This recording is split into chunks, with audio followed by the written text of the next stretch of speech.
Thank you so much for joining us today. I have got Kyle with me, and we're going to be talking about one of my personal favorite topics, but the idea of process-led transformation.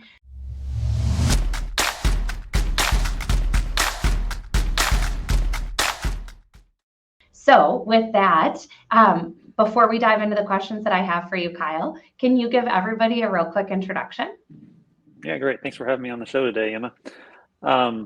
Like Emma said, I'm Kyle. I'm a recovering engineer, went to school for engineering, and now I found my way. I found my way into the banking world. So I've got about a dozen years of experience in developing people, project program management, process improvement, and just helping people solve problems in a variety of different industries. And for the past 7 years, I've been in financial services doing just that. Great. Thank you again for joining us. So to get started, let's use this analogy and we're going to throw it out there. But why do technology driven implementations feel like slapping lipstick on a pig to you? Yeah, I think this analogy applies to many different things, but I've heard it a lot over the past few years as the world's become more and more digital and technology driven. So technology is typically meant to provide some kind of an efficiency gain, and it's exciting to implement the latest and greatest new tech. But in business, there's almost nothing worse than making something efficient that should not be done in the first place. So layering on technology onto a broken process or a process that shouldn't even exist doesn't create an efficient value creating process. At best, it will efficiently produce defects and waste. At worst, it won't work at all.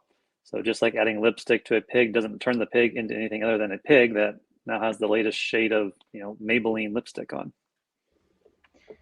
I hope everybody recognized my hand gesture that went along with that. And then I'm also going to add Miss Piggy would probably be very annoyed with us for saying that lipstick on a pig doesn't make anything more special. So, in that regard, if we're looking at trying to implement a change that is process driven, what types of tips or suggestions do you have for companies to kind of take that process versus technology approach? Sure. So first tip I would say is don't buy sight unseen. So like in the real estate world, sometimes, especially in the hot housing market, someone will come in and buy a house based on the pictures they see on the listing. And sometimes the house is actually just like it looks in the pictures, nothing wrong with it on the inside. Great. Other times it's no, those pictures were a lie. Or they're misrepresented and there's all kinds of internal problems with the house and it's going to be a big money pit. Um, the same type of thing can happen in technology. So it's when I say don't buy sight unseen, I'm talking about know how the work gets done and how it should be done before you make a buy decision. We must understand the process of those that do the work. This helps us to challenge any software or even hardware provider to show us how their product at least replicates that process or does that process better. Without that knowledge, you'll end up with a solution that doesn't work for your business context. It doesn't leave people or the business better off. Ergo, back to that lipstick on a pig. Look for technology that has good kindergarten skills. And that might sound a little weird, but there's a company in Ann Arbor, Michigan called Menlo Innovations. Some of the listeners here might have heard of it. And they have a really unique hiring process. And the first round, they bring a bunch of people in, 50 people, they pair them up. So you're paired with a stranger and they have you go through a series of activities. And essentially your goal is to help your partner get a second interview. And essentially what they're looking for as people are interacting and doing these activities is to look, do they have good kindergarten skills? Do they get along with people? Are they more focused on helping others or more focused on themselves? And so similarly, when we're looking for tech, that we want it to play nice with people. What I mean by that is we want tech that is configurable by those that use it and those that administer or manage it, so that you aren't dependent on a third party to make improvements. That can create a bottleneck and create extra expense and just delay getting, it's continually developing or improving that software to better serve your business. So you want to be able to self-improve the tech incrementally, more internally with internal resources and skills versus having to go out and get more specialized and expensive skills to do that. I love that idea of playing nice with people. I've got a kindergartner, so I'm aware of how that can be a struggle sometimes in that scenario. So I think that's a perfect analogy there. So to end our time together, I guess, can you share why you feel that this process-driven approach is so critical to the success of a digital transformation project? Yes, two words. I would say risk mitigation. Um, that's the overarching theme here. So to move the world forward in large and even small ways requires taking some kind of risk. Any business any founder of a company, they took a risk starting a company, but that the risk that we try may not work, and we have to be okay with that. But we have to also hedge the risk in a variety of different ways. So process is part of any digital transformation or digital evolution, as I've come to call it. So evolving a process using technology is risky. It may not go the way we intended.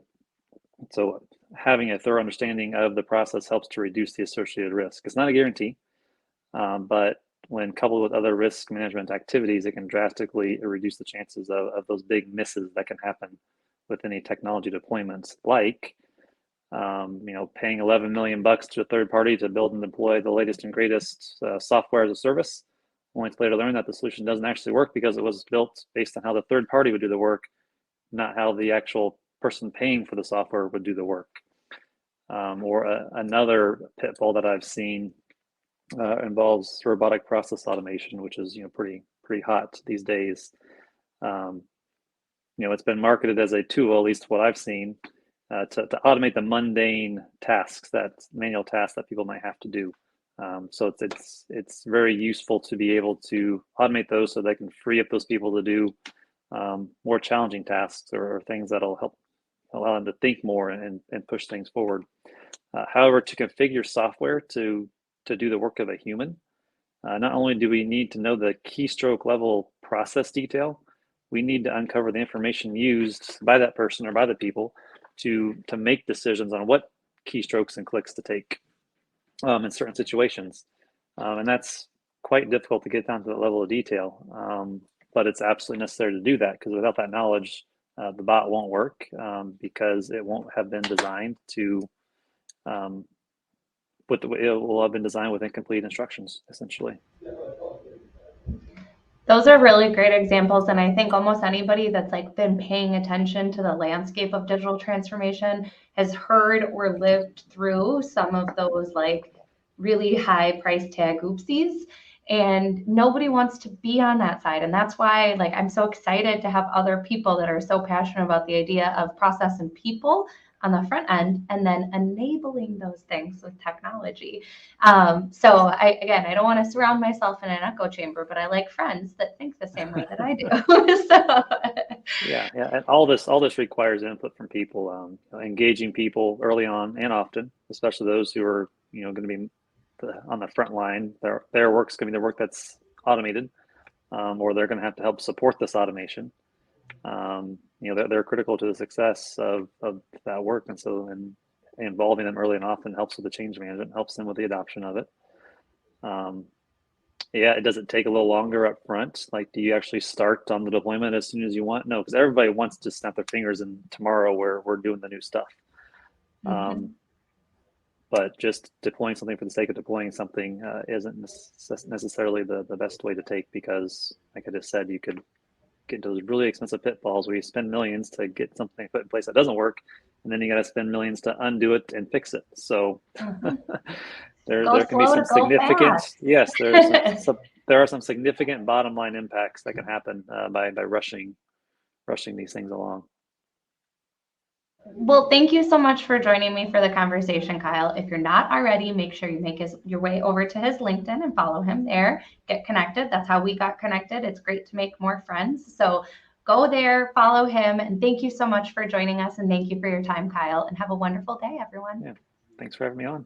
If you're looking for expert tips on how to get started with your transformation, or looking to hone in on your approach, make sure that you subscribe to our channel to catch our weekly Digital Transformation Talk series, where we interview experts from around the world on how to make it happen.